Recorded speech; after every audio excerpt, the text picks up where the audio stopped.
Je vais vous partager le top 5 des leçons que j'aurais aimé connaître bien plus tôt dans ma carrière de trader retail. Hello à tous, ça fait dorénavant une paire d'années que je suis sur les marchés et avec toute l'expérience que j'ai pu engranger, je me suis lancé publiquement dans un challenge où je compte transformer en toute transparence sur ma chaîne YouTube 0 en 100 000 $ en 2025. Et si ça marche, ce serait juste incroyable et ce serait du jamais vu sur le marché du trading francophone. Et toutes les connaissances que j'ai pu accumuler au cours du temps pour pouvoir me lancer ce genre de défi, eh bien ça vaut carrément le coup qu'elles soient partagées. C'est pourquoi je fais tout ça et donc je peux vous assurer que le trading c'est un véritable parcours du combattant, surtout avec tout ce qu'on peut voir et tout ce cirque qu'il y a sur les réseaux sociaux où 90% c'est juste du vent. Et pour ça YouTube c'est un parfait exemple. On nous vend tous du rêve avec des techniques de stratégie de scalping miracle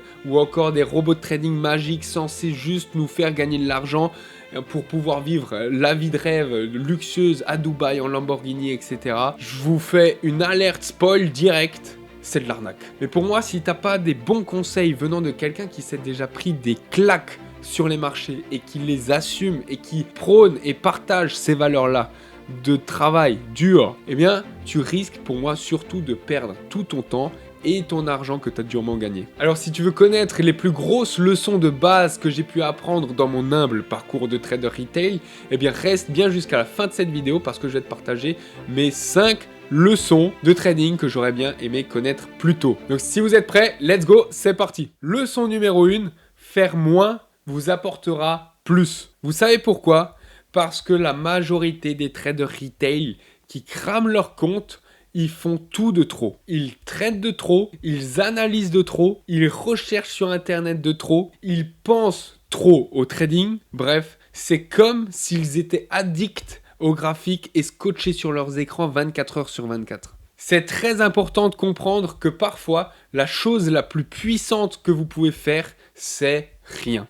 Ça peut sembler bizarre à première impression, mais je peux vous garantir que parfois, le fait de ne rien faire, c'est la chose qui va vous rendre le plus profitable. Tout est dans l'art de maîtriser la patience. Votre année va se faire dans 20% du temps. Ce sont 2, 3, voire 4 mois dans l'année qui feront la performance, votre performance annuelle. Je vous donne mon exemple personnel. Janvier n'a pas été un mois faramineux.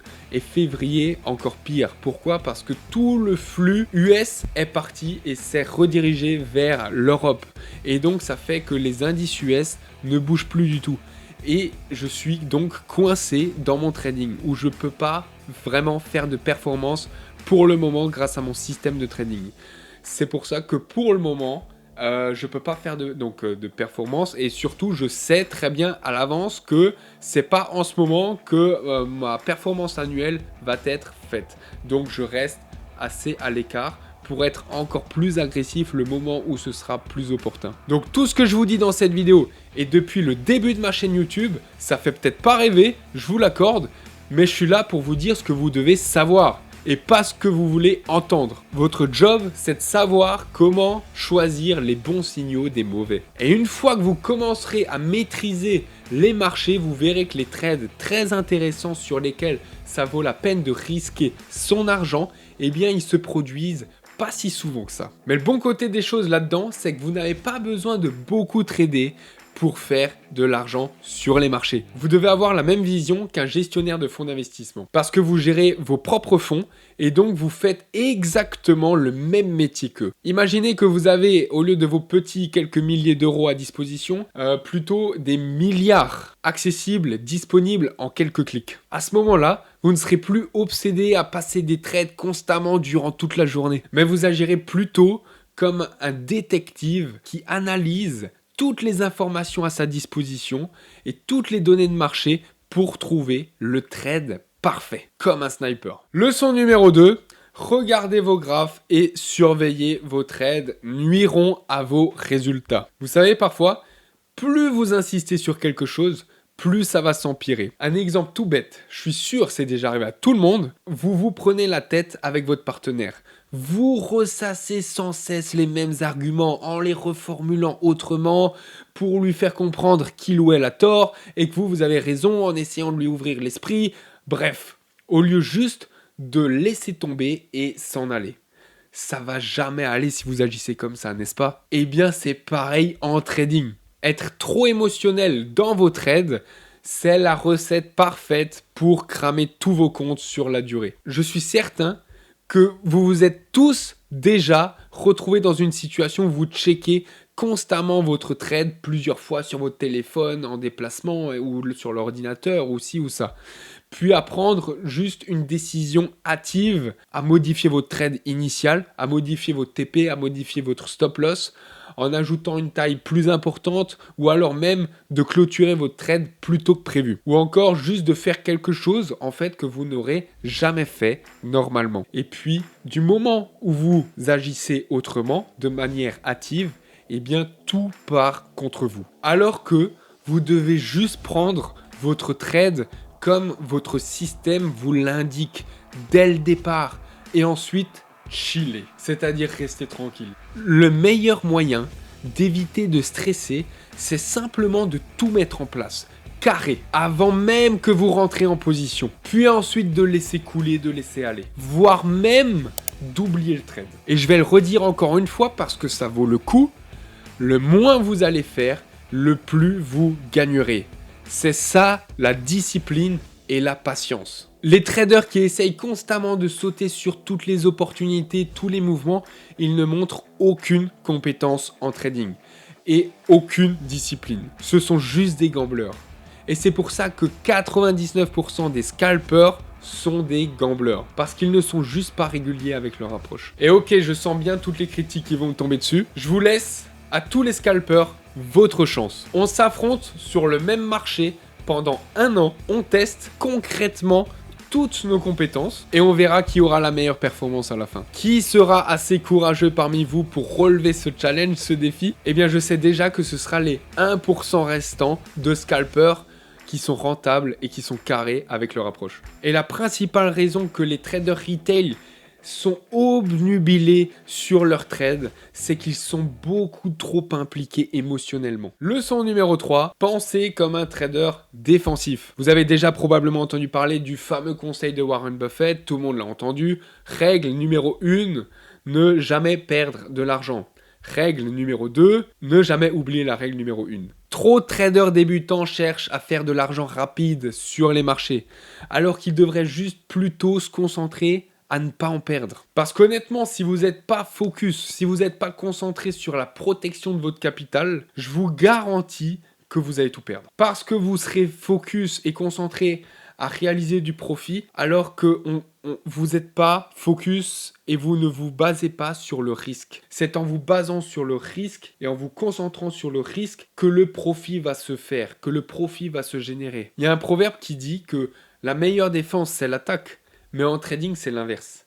La meilleure attaque, c'est la défense. Le jeu en trading, c'est de la jouer de manière safe, en attendant toutes les conditions en votre faveur, en respectant votre système. Parce que c'est pas qu'une histoire de faire de l'argent, c'est avant tout une histoire de réussir à le garder pour ensuite en gagner. Parce qu'une série de gains, à coup sûr, elle va gonfler. Au lieu de gonfler votre compte, elle va gonfler votre ego comme pas possible. Et ensuite, vous allez oublier toutes vos règles, tout votre système, justement qui vous a mené à cette série de gains. Et vous pouvez me croire sur parole que lorsque vous arriverez à ce stade-là, la surconfiance, c'est le chemin le plus rapide pour cramer tous vos gains, voire même plus, tout votre compte. Donc, garder son capital en sûreté, c'est crucial. Vous devez à tout prix garder vos munitions pour pouvoir tirer sur une cible dont vous êtes quasi sûr d'avoir. Parce que sans munitions, c'est juste impossible de tirer. Personnellement, j'ai assez donné dans le passé,